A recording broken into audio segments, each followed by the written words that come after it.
আপনাকে বাবা এইটা দেবে সেইটা দেবে অমুকটা দেবে, ঠিক কি না? কবরের খাদেম এটা খুব একটা ভালো কাজ না। কবরের খাদেম হলো ফিরাউনের সাথে সাদৃশ্য হয়ে যায়। জোরে বলি নাউজুবিল্লাহ। কবরের খাদেম, সম্মানিত হাজিরিন, চাকরি চেয়ে নিল কবরের খাদেম। এমন সময় সে কি করলো, চাকরি যখন পেয়ে গেল, চাকরি পাওয়ার পর সরকারের কাছ থেকে চাকরি পাইলে প্রজাদের সাথে ব্যবহার যাই করুক ওইটা তো আর সরকার জানে না, ঠিক কিনা? চাকরি পেয়েছে, এরপরে দুর্নীতি যত আছে করবে, এতে কোনো আর সমস্যা নাই। চাকরিটা হলো মেন, তারপরে দুর্নীতির রাস্তা খুলে যায়। বর্তমান প্রেক্ষাপটেও যারা চাকরি ঘুষ দিয়ে নেয় এবং ঘুষ দিয়ে চাকরি নেওয়ার পর যারা ওই চাকরির টেবিলে চেয়ারে বসে যারা দুর্নীতি করে, ওদের হাসর নাসর হবে ফিরাউনের সাথে। কার সাথে? ফিরাউনের সাথে হাসর নাসর হবে। সম্মানিত হাজিরিন, খেয়াল করুন দুর্নীতি কেমন শুরু করলো ফিরাউন। চাকরি নেওয়ার পর ফিরাউন এবার একটা রুল জারি করে দিল যে এই কবরস্থানে যত লোক আসবে, যত মাইয়াত আসবে, যত মৃত ব্যক্তি আসবে, প্রত্যেকের থেকে একটা করে স্বর্ণ মুদ্রা আদায় করা হবে। প্রত্যেকের থেকে একটা করে স্বর্ণ মুদ্রা আদায় করা হবে। ঠিক সেইভাবে একজন মারা যায়, যখন দাফন করতে আসে তখন তো সবার মন মানসিকতা থাকে অন্যরকম, নরম থাকে, কিছু চাইলেই দিয়ে দেয়। এটাই স্বাভাবিক। চাইছে যে একটা স্বর্ণ মুদ্রা দেন, এইভাবে দিয়ে গেছে। এইভাবে করে তার টাকা পয়সা ইনকাম হইতে থাকছে। আল্লাহর এমন কাম। মিশরের সে সময় একটা ঘটনা ঘটেছিল, প্লেগ রোগে আক্রান্ত হয়ে গিয়েছিল মানুষ একের পর এক মারা যেতে লাগলো। আর ফিরাউন একের পর একটা করে স্বর্ণ মুদ্রা প্রত্যেকটা মাইয়াত থেকে আদায় করতে থাকলো। দেখা গেল 1 বছরের ভিতর ফিরাউন অনেক বড় সম্পদশালী হয়ে যায়। জোরে বলি নাউজুবিল্লাহ। আর একটা কথা বলে রাখি, গরিবেরা হলো ধনীদের 70,000 বছর আগে জান্নাতে প্রবেশ করবে। জোরে বলি সুবহানাল্লাহ। গরিবেরা ধনীদের 70,000 বছর আগে জান্নাতে প্রবেশ করবে। কারণ গরিবেরা সদা সর্বদা আল্লাহ সুবহানাহু ওয়া তাআলার উপর তাওয়াক্কুল করে। গরিবেরাই সর্বপ্রথম ইসলাম গ্রহণ করেছেন, ইসলামের জন্য জীবন দিয়েছেন। আর ধনীরা সর্ব অবস্থায় ইসলামের বিরোধিতা করেছে। এমনকি ইসলাম যেন প্রতিষ্ঠিত না হয় সেই জন্য তারা ব্যস্ত হয়ে থাকে। জোরে বলি নাউজুবিল্লাহ। আল্লাহর কসম, সম্পদ আপনার যত বাড়বে আপনি দিন থেকে তত দূরে চলে যাবেন।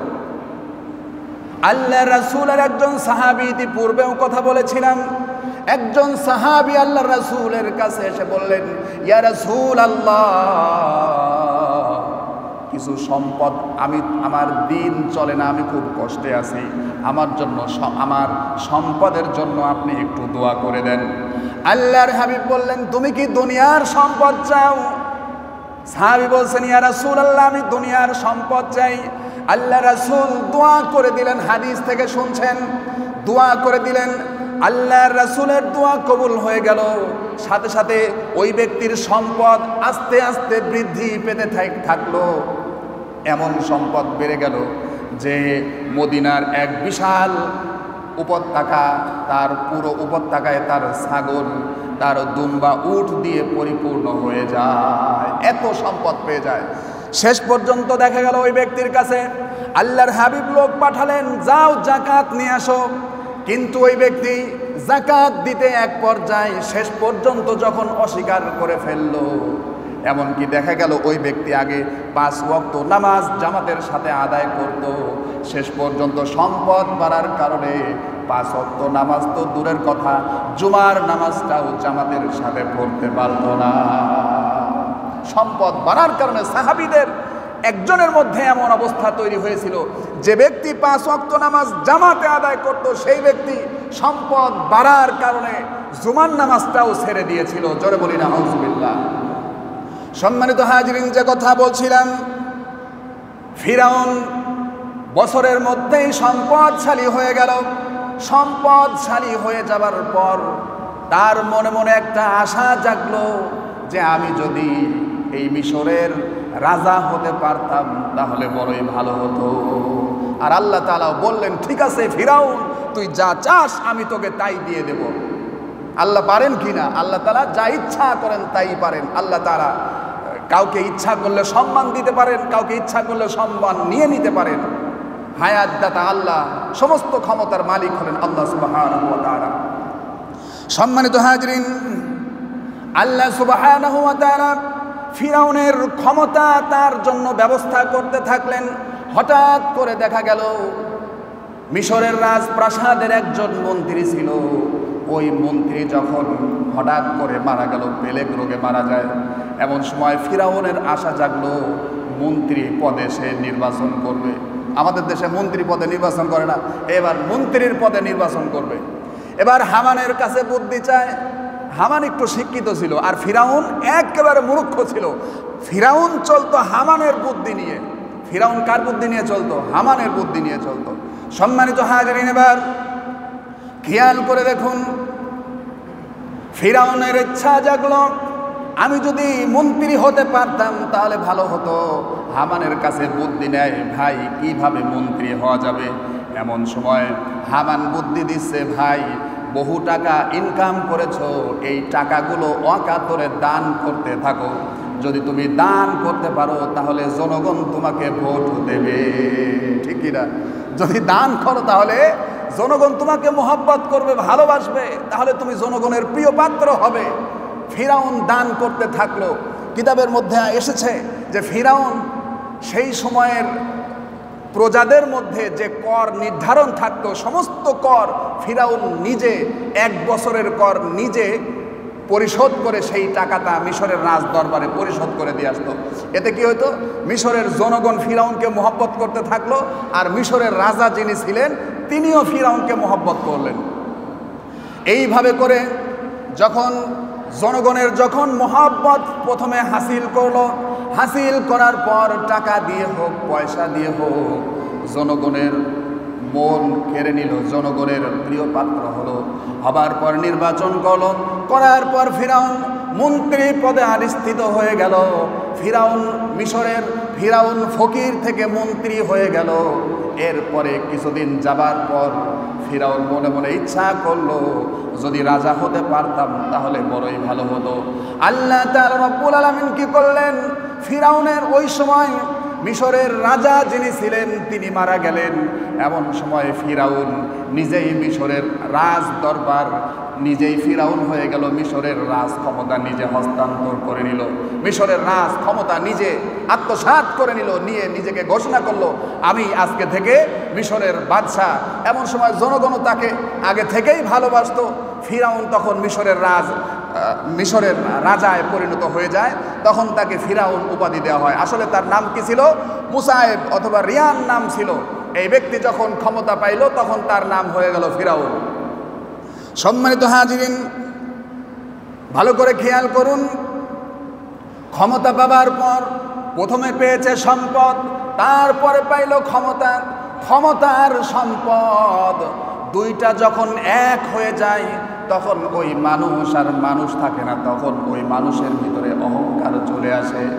ওই মানুষের ভিতরে অহংকার চলে আসে, কাউকে সে গুনতেই চায় না, এমনকি সে মহান স্রষ্টা আল্লাহ সুবহানাহু ওয়া তাআলাকেও সে মানে না, ঠিক কিনা? ক্ষমতা আর টাকা যখন, সম্পদ যখন একত্রিত হয়ে কারোর কাছে আসে তখন সে নিজেকেই সবচাইতে বড় কিছু মনে করে, তখন তার কাছে আর কোনো কিছু থাকে না, কারোর কাছে মাথা নত করতে হবে এইটা তার আর মনেই থাকে না, অহংকারী হয়ে যায়, জালিম হয়ে যায়। সম্মানিত হাজরিন, যে কথা বলছিলাম, ফিরাউনের এই হালত হয়ে গেল। সম্পদ পেয়েছে, ক্ষমতা পেয়েছে, এবার সে মনে মনে ইচ্ছা করলো আমি যদি খোদা হতে পারতাম তাহলে ভালো হতো। জোরে বলি নাউজুবিল্লাহ। ফিরাউন এবার মনে মনে চিন্তা করতেছে আমি যদি খোদা হতে পারতাম তাহলে সবচাইতে বেশি ভালো হতো। এখন তো বুদ্ধি লাগবে, বুদ্ধি কার? চলে গেছে হামানের কাছে।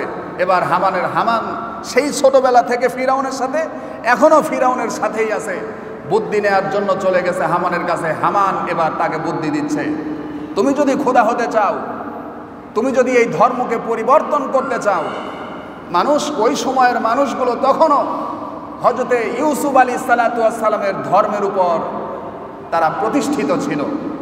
ইউসুফ আলাইহিসসালাতু ওয়াসসালামের ধর্মের উপর তারা তখনও প্রতিষ্ঠিত ছিল। শেষ পর্যন্ত হামান তাকে বুদ্ধি দিল, শিক্ষা ব্যবস্থাকে, এই মানুষগুলোকে যদি তুমি পরিবর্তন করতে চাও তাহলে আগে শিক্ষা ব্যবস্থাকে পরিবর্তন করতে হবে। জোরে বলি নাউজুবিল্লাহ। শিক্ষা ব্যবস্থা পরিবর্তন করলো ফিরাউন, শিক্ষা ব্যবস্থা পরিবর্তন করলো। কিভাবে পরিবর্তন করলো? কিতাবের ভিতরে এসেছে ওই সময়ে তাওরাত কিতাবের অসংখ্য আলেম যারা ছিলেন সমস্ত আলেমদেরকে সে কি করলো? একের পর এক একটা অজুহাত দিয়ে তাদেরকে হত্যা করতে লাগলো। জোরে বলি নাউজুবিল্লাহ। কিছুদিন পর কি করলো ফিরাউন? রাজা হওয়ার পর সমস্ত লোকদেরকে একত্রিত করলো। সমস্ত লোকদেরকে একত্রিত করার পর ফিরাউন নিজেকে খোদা হিসাবে ঘোষণা দিয়ে দেয়। জোরে জোরে বলি নাউজুবিল্লাহ। আল্লাহ তাআলা রব্বুল আলামিন সেই কথাটা কালামে পাকের ভিতরে তুলে ধরেছেন। আল্লাহ তাআলা রব্বুল আলামিন তুলে ধরেছেন, ফিরাউন বলছিল আমি সবচাইতে বড় খোদা। আল্লাহ তাআলা সেই কথা কালামে পাকের ভিতরে তুলে ধরেছেন। আল্লাহ সুবহানাহু ওয়া তাআলা বলছেন, ফাহাশারা ফানাদা ফাকালা আনা রাব্বুকুমুল আ'লা। সূরাতুন নাজিয়ার ভিতরে এসেছে ফিরাউন ফাহাশারা ফানাদা, সমস্ত জনগণদেরকে একত্রিত করলো, লোকদেরকে সমবেত করলো, একটা বিশাল মিটিংয়ের ব্যবস্থা করলো লোকদেরকে। ফাহাশারা ফানাদা, সমস্ত লোকদেরকে ডেকে একত্রিত করলো। ডেকে একত্রিত করার পর ফিরাউন ঘোষণা করলো। কি ঘোষণা করলো? আল্লাহ বলেন ফাকালা আনা রাব্বুকুমুল আ'লা। সে ঘোষণা করলো আমি হলাম সমস্ত খোদাদের বড় খোদা। জোরে বলি নাউজুবিল্লাহ। ফিরাউন ঘোষণা করলো আমি হলাম সমস্ত খোদাদের বড় খোদা।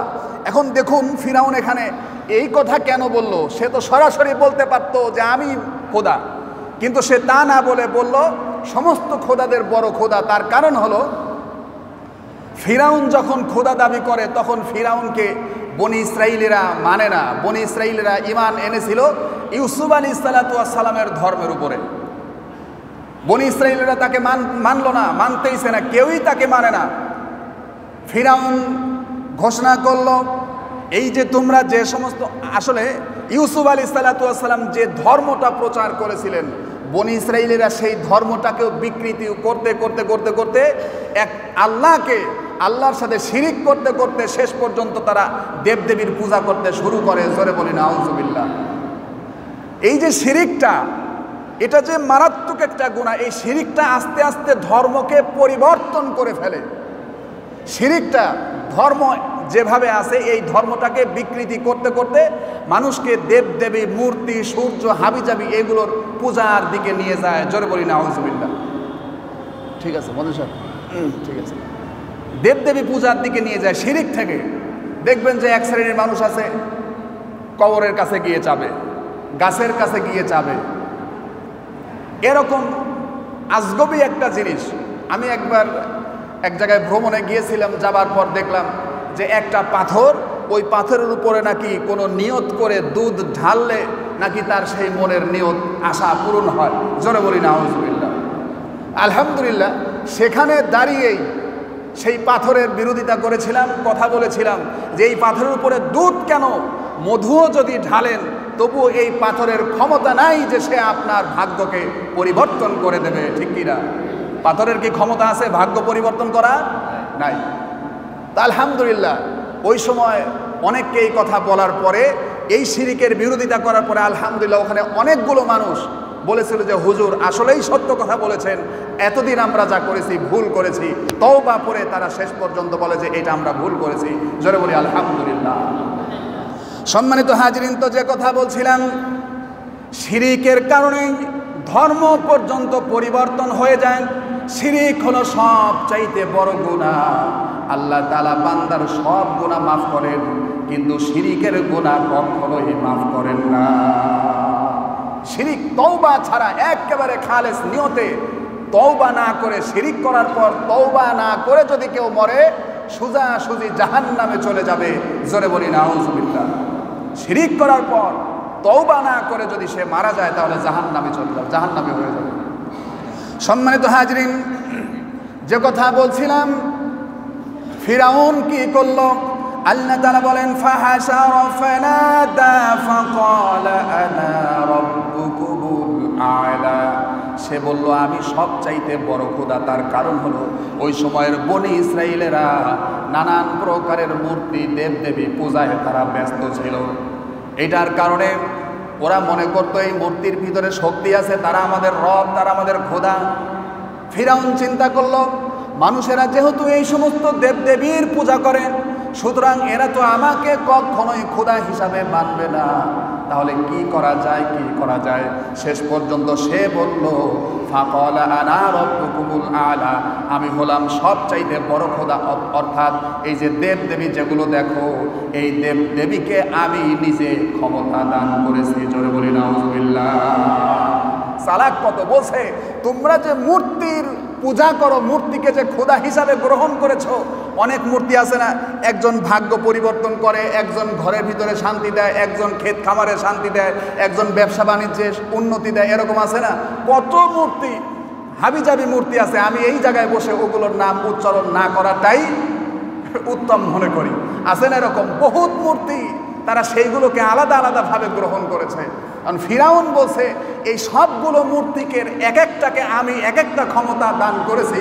জোরে বলি নাউজুবিল্লাহ। ফিরাউন বলছে আমি এগুলোকে ক্ষমতা দিয়েছি, তাই তোমরা এগুলোর ইবাদত করো, সুতরাং আমি হলাম সবচাইতে বড় খোদা। জোরে বলি নাউজুবিল্লাহ। সম্মানিত হাজরিন, কিন্তু ওই সময় তাওরাত কিতাবের আলেম যারা ছিলেন, তাওরাতের আলেম যারা ছিলেন, তারা কোশ্চেন কালেও ফিরাউনের এই কথাটা তারা মানলেন না। তাওরাতের আলেম যারা, তারা ফিরাউনকে কখনোই খোদা হিসাবে গ্রহণ করে নাই, বনি ইসরায়েলেরা খোদা হিসাবে গ্রহণ করে নাই। এমন সময় যখন আলেমেরা ওই সময় যখন ফিরাউনের বিপক্ষে কথা বলতেছিল, তখন ফিরাউন আলেমদেরকে ধরে জেলে ঢুকায় দেয়, এরপরে আলেমদেরকে হত্যা করে। কিতাবের ভিতরে এসেছে ওই সময় ফিরাউন ৩,৫০০ তাওরাতের আলেমদেরকে ফাঁসি দিয়ে হত্যা করে। জোরে বলি নাউজুবিল্লাহ। ৩,৫০০ আলেমকে ফাঁসি দিয়ে হত্যা করে। ও সম্মানিত হাজরিন, বর্তমান প্রেক্ষাপটের দিকে তাকান আর সেই সময়ের প্রেক্ষাপটের দিকে তাকান। সেই সময়ের প্রেক্ষাপটের চাইতে বর্তমানের প্রেক্ষাপট আরো বেশি জাহেলিয়াতের অন্তর্ভুক্ত হয়ে গেছে, ঠিক কিনা? বর্তমানের প্রেক্ষাপট সেই সময়ের প্রেক্ষাপটের চাইতে আরো বেশি জাহেলিয়াত হয়ে গেছে। সম্মানিত হাজরিন, একজন নির্দোষ আলেমকে দোষী সাব্যস্ত করা হচ্ছে, একজন নির্দোষ আলেমকে তার পিছনে মানুষ, কারণ আলেমদেরকে মানুষেরা শ্রদ্ধা করে, ভক্তি করে, মোহাব্বত করে, ভালোবাসে, ঠিক কিনা? কথা বলেন না কেন, ঠিক কিনা? আলেমদেরকে ভক্তি করে, শ্রদ্ধা করে, মোহাব্বত করে। তার কারণ হলো কি? তার কারণ দুনিয়ার কোনো কারণ নয়, তার কারণ হলো একটা, আলেমের সম্পর্ক হলো আল্লাহর সাথে। আর আমি যদি আলেমের সাথে আমার সম্পর্ক থাকে, তাহলে হাসরের দিন এই আলেমের ওসিলায় আমি জান্নাতে চলে যাব। সুবহানাল্লাহ।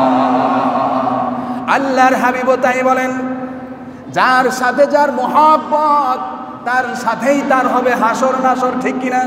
আপনার মোহাব্বত যদি চোরের সাথে হয়, আপনার হাসর হবে চোরের সাথে। আপনার মোহাব্বত যদি হয় ডাকাতের সাথে, আপনার হাসর নাসর হবে ডাকাতের সাথে। আপনার চলাফেরা যদি হয় জেনাকারের সাথে, আপনার হাসর নাসর হবে জেনাকারের সাথে। আপনার যদি চলাফেরা হয় দুর্নীতিবাজের সাথে, জালিমের সাথে, আপনার হাসর নাসর হবে তাদের সাথে।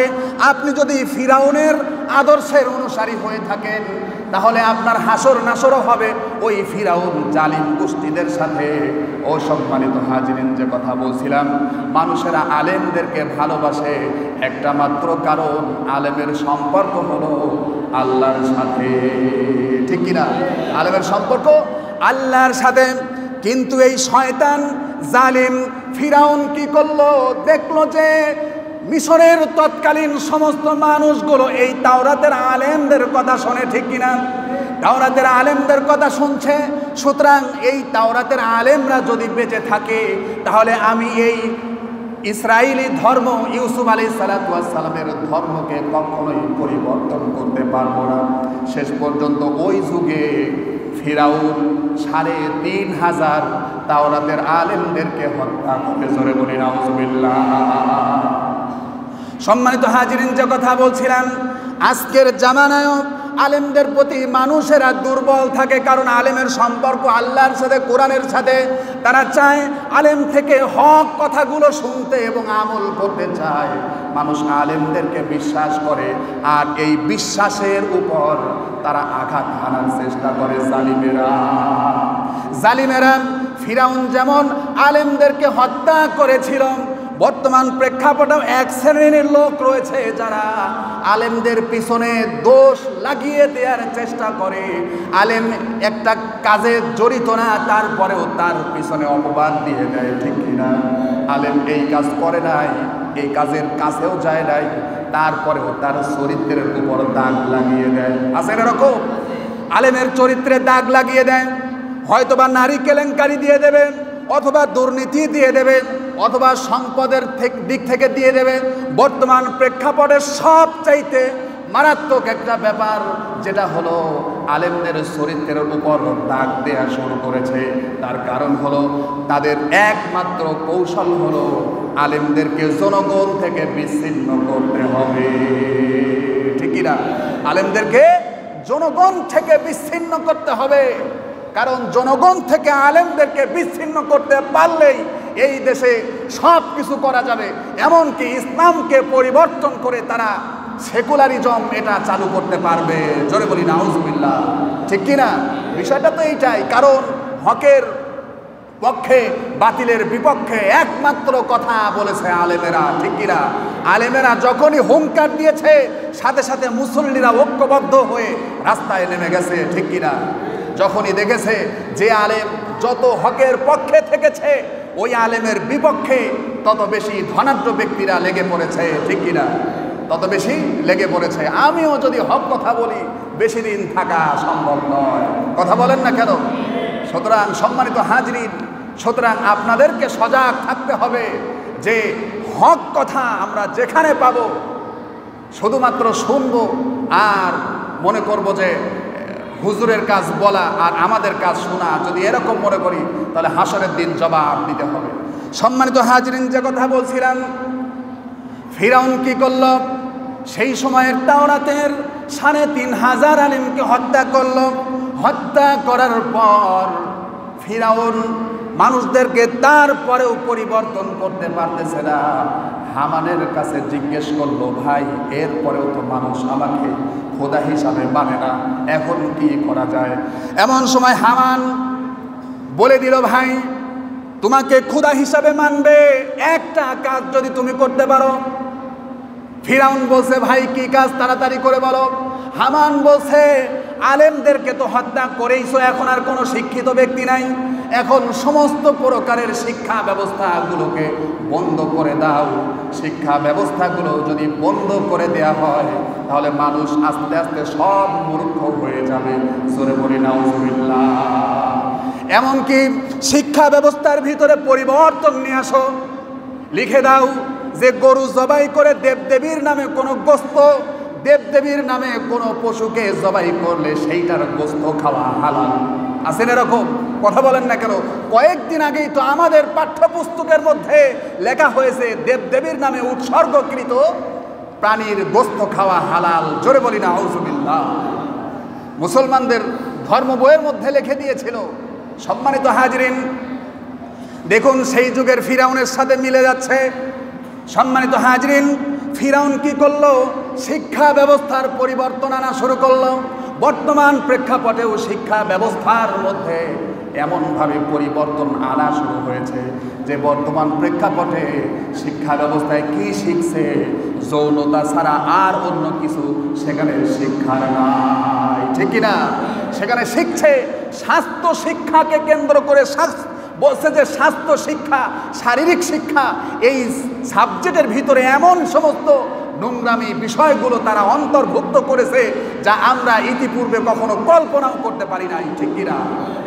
সম্মানিত হাজিরিন, এই যে শিক্ষা ব্যবস্থার পরিবর্তন ফিরাউন করেছিল, শিক্ষা ব্যবস্থার পরিবর্তন, আলেমদের হত্যা করলো, এরপরে শিক্ষা ব্যবস্থার পরিবর্তন করলো, শিক্ষা ব্যবস্থার এমন পরিবর্তন করলো মানুষ একেবারে গুমরা হয়ে গেল।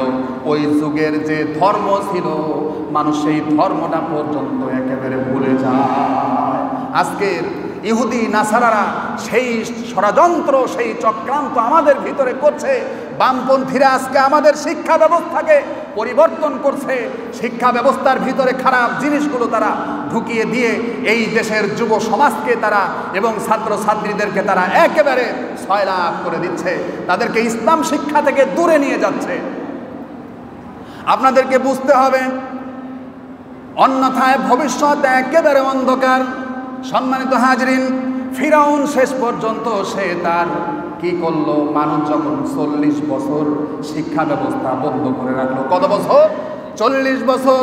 ফিরাউনের ক্ষমতা ছিল 400 বছর, মতান্তরে 600 বছর।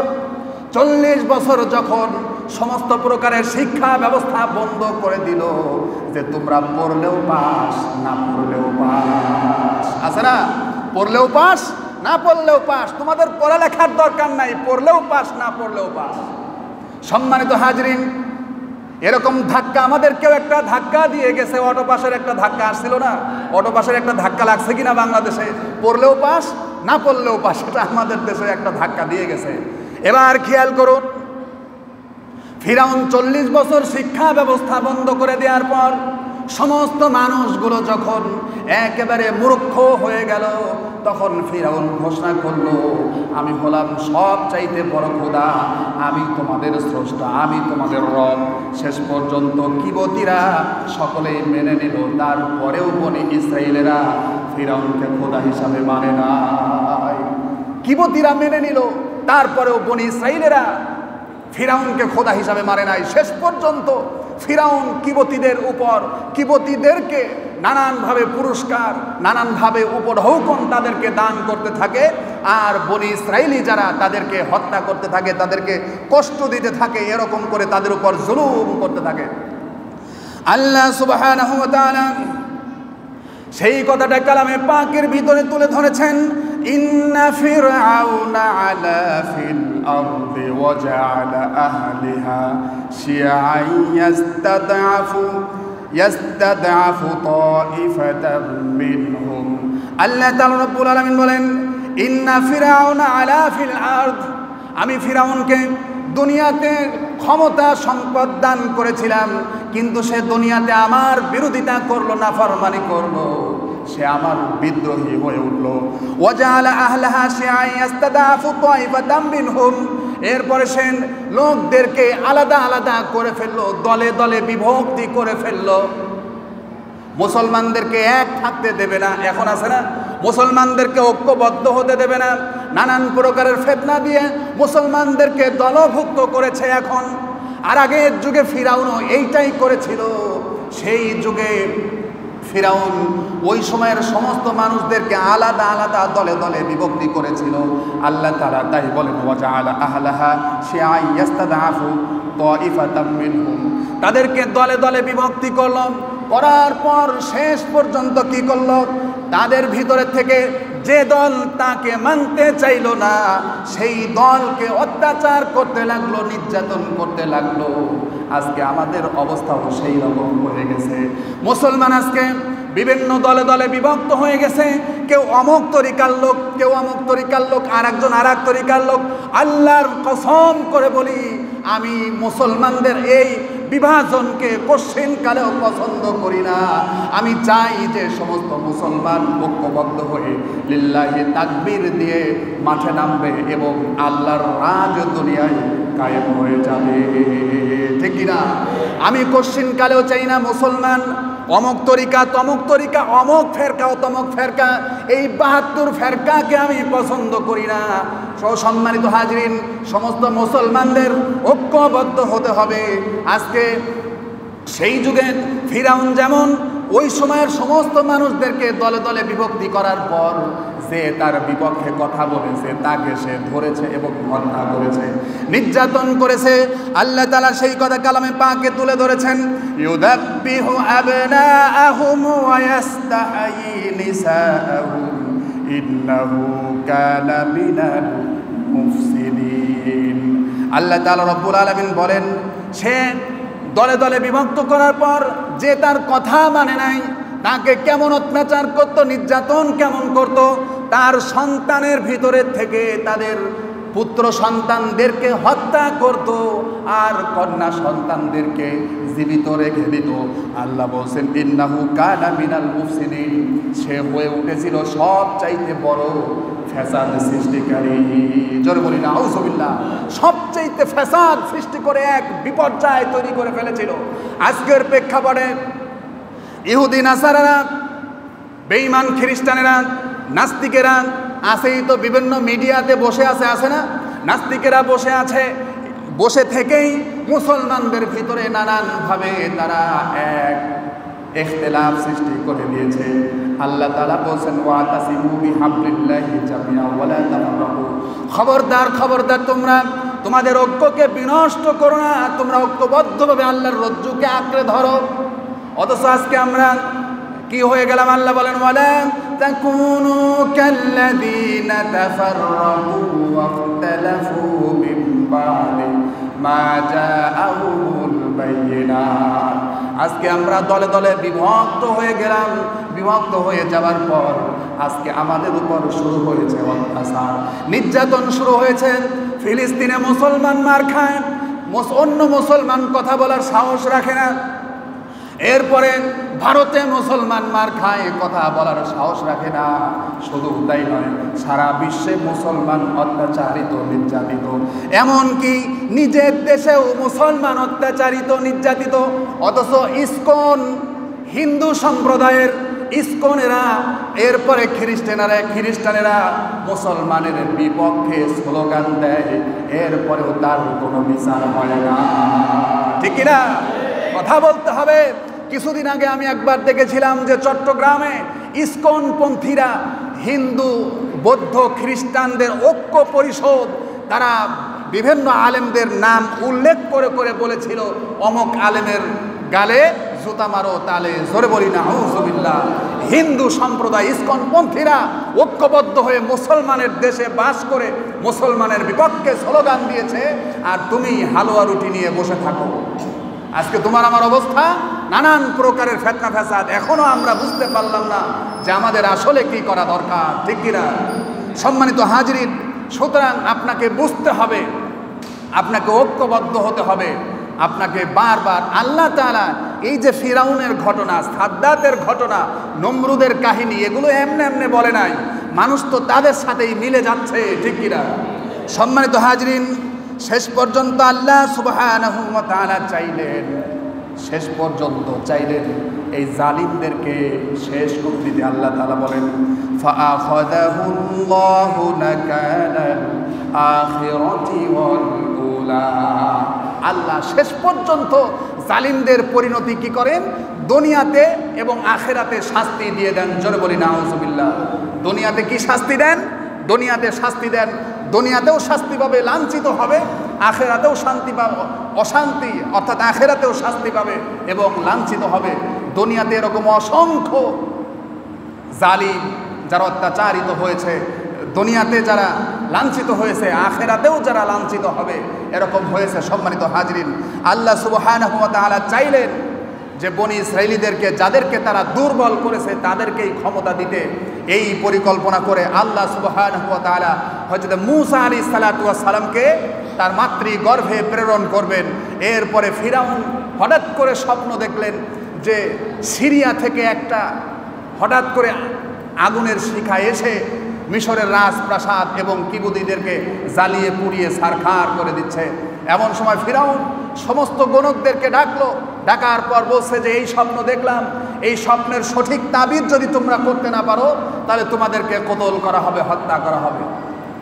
শেষ পর্যন্ত সমস্ত গণকেরা বসে একটা সিদ্ধান্ত করলো যে এই যে বনী ইসরাঈলদের থেকে একটা শিশুর জন্ম হবে, যে শিশু তোমার সম্প্রদায় কিবতী এবং ফিরাউনের এই ক্ষমতা রাজপ্রাসাদকে জ্বালিয়ে পুড়িয়ে ধ্বংস করে দেবে।